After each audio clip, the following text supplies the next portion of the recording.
This is KOOP HD1 HD3 Hornsby, radio for people, not for profit. Welcome to Volumes, the Austin Public Library radio show. Each week, we explore how your library is more than books. The library is knowledge, technology, and inspiration for our community. Hey, folks. Howdy. Hi. Hello. So we have Mike Wheat back in the studio with us. Mike. Co-hosted. Small hiatus. And I'm Kanya. And then our guest today, we have Patrick Owen and Ann Ray. Owens with an S and Ann Ray. Sorry. And we're talking about the Adult Story Hour, which happens at branches throughout town at the Austin Public Library. That's right, because adults need story hours too. They That's right. do. We've got things to say, things to hear. So first of all, would you two please take a moment to introduce yourselves, starting with you, Patrick? Well, my name is Patrick Owens, as you said earlier, and I work at the public library, obviously. I work in facility services. I'm the guy who gets you your books from A to B, and I decided to start up this program that we're going to talk about. Yeah, cool. One of the silent heroes that people don't get to recognize in the system. Keeps your materials going, gets them back to their places on time so that you can have your hold on time. That's this guy's right. to the think for that. Makes the library run. Thank you. And I'm Ann Ray. I'm the assistant branch manager at the Southeast Branch Community Library. I'm also the co-chair of the Adult Programming Advisory Team. And I became a employee of Austin Public Library about 25 years ago. Wow. Yeah, it's been a while. It was my very first library job, and then I went off and had all sorts of adventures and then came back, and it's been absolutely wonderful. Did you go to school here in Texas? I did. I went to the University of Texas for my graduate degree, but I went to Kansas State University for my undergraduate and my first graduate degree. Theater history and criticism. Yes, folks, you can get a job with a humanities degree. Nice. So from your time at working for Austin Public Library, in between now and then, did you stay as a librarian, or were you always working in the library field? Yes. I started working at a college prep school, kind of on a little bit of a whim, but I found out I absolutely loved it. And so I stayed there for 16 years, but then the siren song of public libraries called to me again. And so I worked at a nearby system and then was fortunate enough to come back to Austin Public, where I am very delighted to be and doing all these great programs, including this one with Patrick. Yeah, and speaking of this program, the Storytime program, Patrick, you want to talk a second about what inspired you to start this storytelling series in the first place? Yes, I will. I've been going to a lot of these backyard story nights around town. If you were to look online, I'm sure you can find about a dozen of them going on any given weekend. So I was going to a lot of those. I was really inspired by them. I took some creative writing classes in high school and got to, go up and share those stories and found that rather rewarding. And just wanted to keep that going. I saw an opportunity to join the Adult Programming Advisory Team, and I just thought, hey, that would be a cool thing to continue. I didn't really see anything like that around the public library system, so I thought, hey, why not do it? And it's been pretty popular. It's been a Thus far, yeah. Yeah. It's been a great program. Yeah, it was actually intended only for summer reading. And then because it was so successful, we decided, let's carry on. Just keep rolling with it. That's right. When did you find yourself involved with this program here? I didn't start doing this until, October, something like that. Yeah. Sounds about right. 2017, last year. Right. So I was fairly new to the system, and Patrick was in the process of doing a lot of work with New Central. And so he was saying, look, I'm going to be really busy for a while. Does anybody have any interest in helping me out with this? And my hand just shot up yes, absolutely. I love storytelling. I have a really strong background in it. I'm very passionate about programs for adults. And just like Patrick said, this was something that was really unique and very different and something I hadn't seen before. And I just thought, like Michael said, why should storytelling be only for kids? Yeah. Awesome. Yeah, and you guys have definitely had a steady increase of people showing up. With a few exceptions. That one day it snowed last year. We had 3 people. We actually we'd rather people be safe. We had 5. 5, I believe. Oh, okay. Although I was one of them, and we were all incredibly delighted when we walked out and saw it was snowing, and then we realized, oh, that's why nobody showed up. That's our one blemish, But no, we have a very regular group of people that come with us. You can't be blamed for that. And so do you have the same people that come? Because I know this program travels to branches throughout town. You have the same group of folks that'll show up in different parts of town, or? We have 4 or 5, sometimes 6 people that will make repeat visits. We've had one person who's actually only missed one day. Wow. Yeah, when she was in Paris, so she was forgiven. Oh my goodness. But she came back with a better story. Yeah, exactly. So for the people who are just now joining us, this is Volumes, the Austin Public Library radio show on Co-op 91.7 FM, and of course streaming at koop.org. And we have details about this show online at library.austintexas.gov/volumes. And we're talking with Patrick Owens and Ann Ray about the Adult Story Hour program at the Austin Public Library. So let's get a little deeper into this. What kind of stories do people bring to the table when they show up for this? Well, that's kind of a hard question to answer because we have a theme for each story night, and we tell people you can take that theme however you want it to be. So the stories are, we don't know what their stories are going to be. We've had a lot that are like squeaky clean, could be kids, stories. We have some that really use the adult story hour kind of tag to it, with lots of language and all that. So there's a little disclaimer. If you do come, we don't know what the stories are going to be. We don't.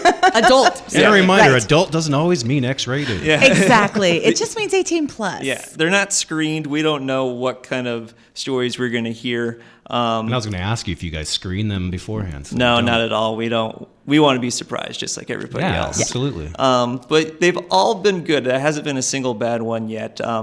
But some of them, if you are a little squeamish, we've had one where a guy was talking about we went deer hunting and that was for this is a great example of how people can interpret the theme in different ways. Yeah. One of our recent ones, storytelling events, was hot mess, and so we had, of course, all sorts of people telling hot mess stories. I mean, that was for Valentine's Day too, so it was perfect timing. So we heard hot mess love stories, hot mess just life stories, and then somebody did a story about deer carcass. Gutting? Deer a literal gutting. Hot mess. Like dressing, Wow. and not with a bow tie. Yeah. How it's hot and it's messy. Yes, And exactly. not Thanksgiving turkey dressing, no. And it was kind of interesting because you could hear people in the audience going, "Oh," when they realized how he was literal. interpreting the theme. Interesting. So yeah, tell me about the format and like the you guys have themes every time, and tell me a little bit more about how that works. Well, we start out. Sorry, okay. I'll give a little. I'll start it, and then Patrick can take over. We always do, because we do them around the library system. We always like to have a representative from the library, the branch manager, assistant manager, or anyone who's interested, come and talk to the group about, hey, these are some things that are going on in our location, in our community, to give people a better idea of all the myriad things that the Austin Public Library has to offer. And then we do the disclaimer that Patrick talks about, and if you want to tell them a little bit about that. Well, I just say we haven't screened any of these stories, so you're going to be in for a night of tears, of laughter, of horror, of delight. I don't know. Possibly be offended. Possibly. And we're just like, well, let's see what happens, and let's start telling stories. I think people have to be reminded what the freedom of speech means, though. You can find it at the Austin Public Library. That's correct. But I'm sorry. Oh yeah, what were you gonna say? I was just saying. Well, we have hopefully each night about 10 speakers, and hopefully they'll say about a 5 to 7 minute story on the theme. Sometimes they go a little longer, sometimes they're shorter, sometimes we have more speakers, sometimes less, but that's usually the format right there. And you're rotating locations to different branches? Yeah. Mm-hmm. We have a few like mainstays, like we go to Pleasant Hill quite a bit, Twin Oaks, but then we've gone to Recycled Rigs a few times, Carver, Terrazas. So we try to go north, south, east, west, all over the place. Sweet. Well, can't wait to hear more about all of this. But first, we need to hear a poem. Sam Trevino is going to read us a poem as part of the Oral Literature Monthly series featuring the Chicon Street Poets. And after that clip, we'll finish our discussion with Patrick and Nate about Adult Story Hour at the Austin Public Library. This one's called Nero Makes an Omelet. Human beings are like eggs. History has taught us this. How we are exquisite shells around golden pre-scramble. Our yolks want to escape though, and this can get messy. It takes practice and reflection to crack from the inside out, but after a while it comes easily. All you gotta do is burn incense around your brokenness. Build an altar to your biggest mistakes. A cathedral of heartbreak, a tabernacle of bad intent is what I'm talking about. And self-destruction can be in art too, and hunger can be a terrible place to start from.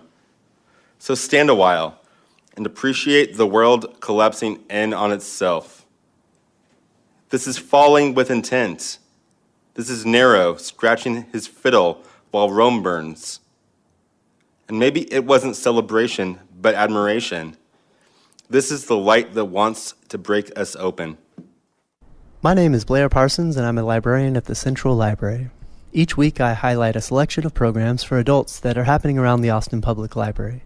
Our full list of programs may be found on the library's events calendar. The next meeting of the Central Library's Ben Franklin Circle meets at 6:30 p.m. tomorrow, Thursday, April 5th. Ben Franklin Circles are a national conversation movement committed to encouraging participants to ask two big questions. How can we improve ourselves, and how can we improve our world? This civic dialogue program will work towards answering these questions together using Ben Franklin's 13 virtues as we explore how to live a good life and be a good citizen. The Central Library's Ben Franklin Circle meets the first Thursday evening of each month, and the next meeting is at 6:30 tomorrow, Thursday, April 5th. Friday, April 6th, the Old Quarry Branch Library hosts Bernadette Knoll for an after-hours adult writing workshop. Bernadette will help participants determine if they are reacting or creating, and then provide guidance on how to use personal experience for writing. The writing workshop with Bernadette Knoll begins at 7 o'clock p.m. Friday, April 6th at the Old Quarry Branch Library. Hey there, Austin. Teen Program Specialist Michael Harley from the Downtown Central Library here. Have you ever found yourself in school wondering how to apply the things you learn in the real world? What good are the skills of math and art outside of the classroom? On Saturday, April 7th at 1 p.m. at the Ruiz branch, Latanitas will teach patrons how to express yourself through media and technology, create original projects, and voice opinions with the community, with a special focus on entrepreneurship.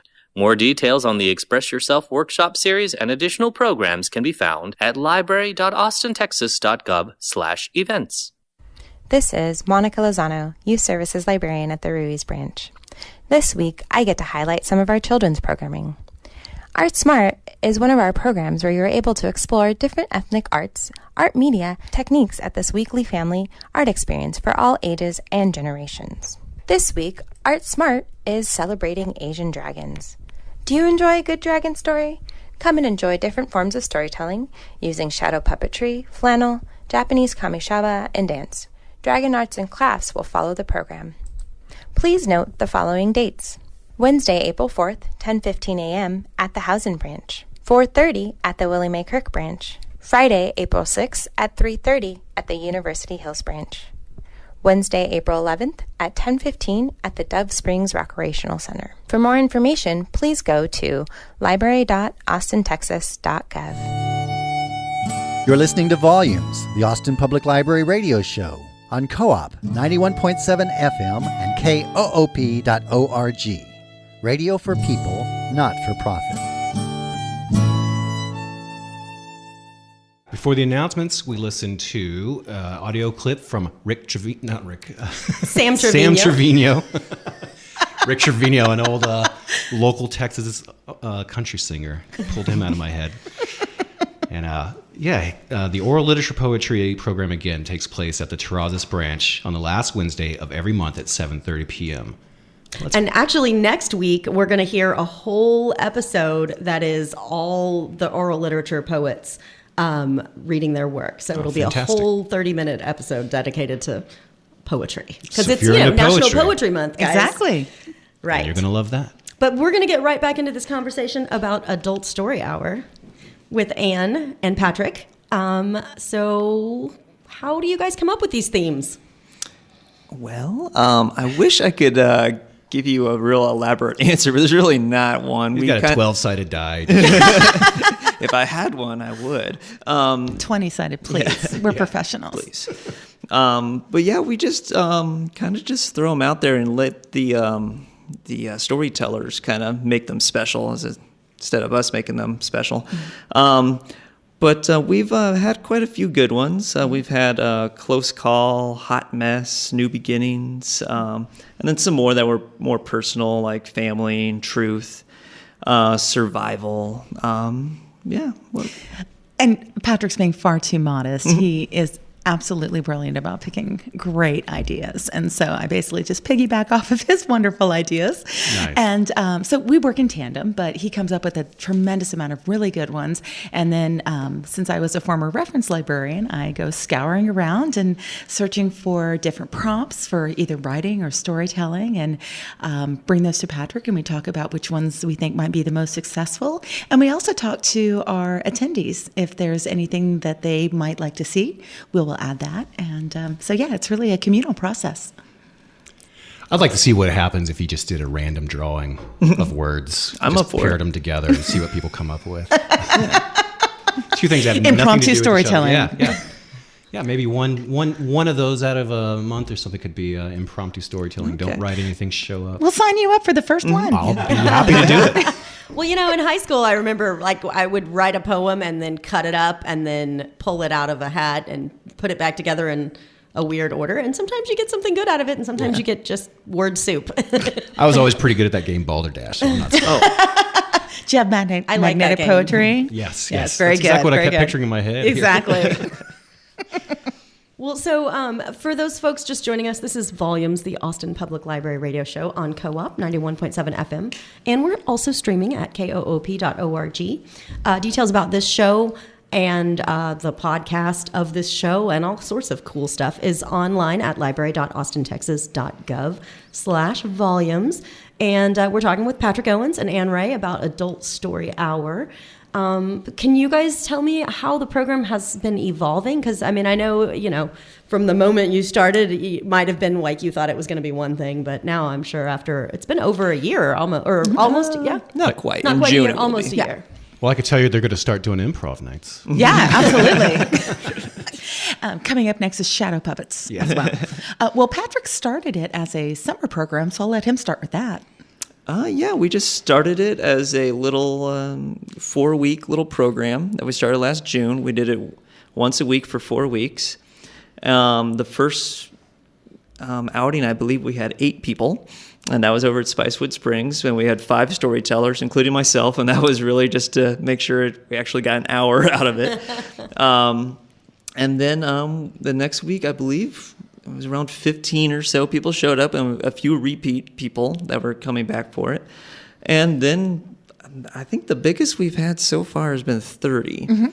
Was your second show at Spicewood Springs? The second one was at Recycled Reads. Well, I think that gives credo to its success because, Spicewood Springs is kind of out there, its own little island away from all the rest of us. So if you had repeats coming to the next location. Yeah, it's way up there, so I'm actually impressed that people actually came all the way out there. Right.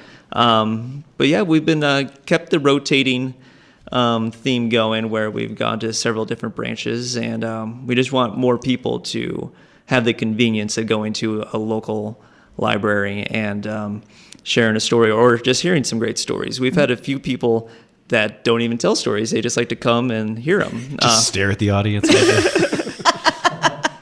But, No pressure. We've had people... we don't ask, anybody's ages, but one lady, she is very vocal about how old she is. She is 78 years old, and she's been coming the last 4 or 5. Yeah, she's been coming to a lot. So she's been coming to those, and then we've had a few people that are probably around 18, 19 years old. So it's a wide range of groups of people. We've had a few people that came on a date night a while ago. Right? They had to get a sitter to come, and so I felt kind of good about that. Yeah, it was awesome. You had to make good because they were paying a sitter, Yeah, right? exactly. So I was like, man, people actually went through some effort to come to this. Left their kids for this. Well, one of the great things that I love about this program is Patrick started this as a summer program for the summer reading program. And because it was so successful, just decided, you know what? This is unique. It's working. People like it. There's a demand. And so that's what prompted it to become a monthly program. So, just a happy surprise that it ended up being quite so successful that we were able to turn it into a monthly program. Yeah, and it moves around different parts of town. I like that. And how do y'all pick I know this is an off-the-cuff question, but how do y'all pick the different locations? Is it just getting buy-in from the staff at those branches, like them taking an interest in the program? Yeah, we do have a lot of that. We have so many branches in our system that are very passionate about adult programming, and we're very eager to be a host. So we've worked with, as Patrick was saying, some of the branches like Twin Oaks and Pleasant Hill. We've got a rotating agreement with them to where, like, maybe once a quarter we'll come out and do something with them. And then it really just comes down to where we try to keep it fairly central. So we've never really had people go up to the very, very farthest north or the very, very farthest south. Because as you know, Austin's a very long city, not very wide. And so it really comes down to what's available and then what we think is going to be a location for a good draw. Mm-hmm. Right. So what is it that you, as the organizers, find like special or unique about this program? I think one of the most wonderful things about this program is that it really fills a niche that, as Patrick was mentioning before, we as humans are natural-born storytellers. Storytelling is something that is universal to all known cultures, and as like you were saying before, why should kids have all the fun? We do a tremendous amount of work with our youth population, but those desires to hear stories and tell stories doesn't go away as people age. That's why things like movies and books continue to be so important and such a vital part of people's lives. So this is really a great opportunity to help fill that need in people. Right. Storytelling is how culture was spread, how people were educated, and yeah. And plus, it's it's something that adults really feel like they kind of grow out of and they can't do anymore, but you can. And you'll notice there's a lot of businesses that are geared for kids. They'll have adult nights that you have to be 18 and up to go into, and just where you can be yourself and not have to worry about offending children and all that. You just want to go and do something that you enjoy, but with people your own age and peers. I was curious if you noticed a cadence growing as far as, from the early stages of this to now, where the themes, people have gotten a little more comfortable expressing their true thoughts and ideas in an adult way. Like if they were holding back, it seems, at first because they're in the library I don't know if anybody's really held back. That's good. Which is awesome. That is great. It's a welcoming kind of crowd. It is welcoming. Yeah. And I don't want to spread I don't want people to think that it's just a bunch of swear words. Cursing. It's not. There's some in there, and we're not going to censor anybody. But for the most part, these are pretty clean stories. But they don't have to be, is what we're saying. Yeah, not just grammar, just even the themes, like the heaviness of a subject or something. Well, and to go along with that, when I say people don't hold back, we had, I think, one of the most powerful, or a very powerful one that I found was the one that we had called Truth, because we had a lot of very soul-bearing and, for many people, very cathartic stories that were being told. It could be a truth they're seeking or them exposing the truth. Exactly. There were many stories about exposing a truth that maybe they hadn't talked about publicly before, maybe they hadn't talked about it all before. And so to get up in front of a group of people and share your truth is an incredibly powerful experience. Sounds like therapy. Yeah.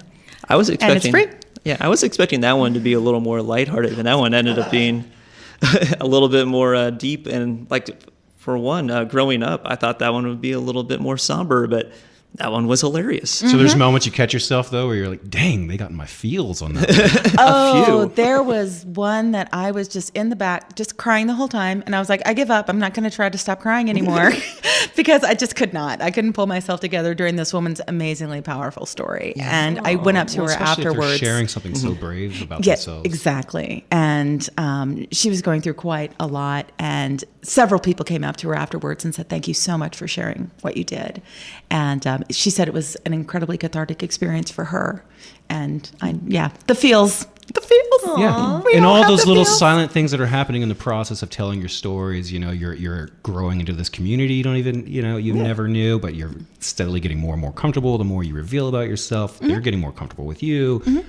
You're exposing parts of yourself where other ones might have held that inside, thinking they were isolated with those feelings, and now they found one other person with the same thoughts. Exactly. Yeah, it's amazing. Like after each one, you'll see people that weren't talking during the program, but they'll meet up afterwards, and you'll see them sharing and all that because the story connected with them. Oh, neat. Yeah, everyone's incredibly supportive of everyone else. I think that's one of the things that I love about it is this is a great place that you can come and be honest and be supported. So speaking of building community, where can people learn more about this and find out about this community? Where can they? Well, we have a Facebook group called Adult Story Hour. Find us on Facebook if you want, and we'll have we'll have all the information on there about upcoming events and past events, and people will be on there. You guys update it pretty regularly. A few times a month we'll update the upcoming ones coming up. And all the stuff's on the library's website too, right? It is also Yes. on the library website. Could folks make suggestions of future themes? Absolutely. That's they open can. to them? Yeah. Great. We do have the next 2 themes planned out, and actually the next 6. Actually, we have our themes through the end of the year, and we're very much looking forward to our December event, Holiday Horrors. Get your stories together now. All right, which one do you want me to come ad lib at? Let's see, Holiday Horrors, because Okay. I really believe that you have an amazing... got some real ones. Yes, absolutely. And also heroes and villains, because someone's hero is someone else's villain. I've known a few of those. Unfortunately, we've run out of time. So, all of this information and the themes and all that are on the library's website, and also on the Facebook group. There's some information. So thank you guys so much for coming. Thank you for having You're us. very welcome. Really appreciate it. And thanks to DJ for engineering the show. Yay, DJ! Yay! And it's so great to have you back in the studio. Thanks, with guys. us. I've Hey, missed Michael. you. And we encourage everyone to stay tuned to Co-op 91.7 FM and koop.org for rock and roll pest control.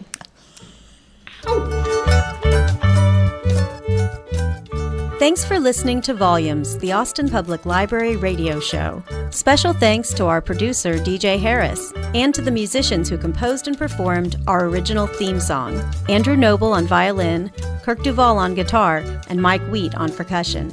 And thanks to you, our listeners. Volumes, the Austin Public Library radio show, airs Wednesday afternoons at 2:30 on Co-op 91.7 FM and koop.org. If you catch us mid-show, full episodes and other details can be found at library.austintexas.gov/volumes.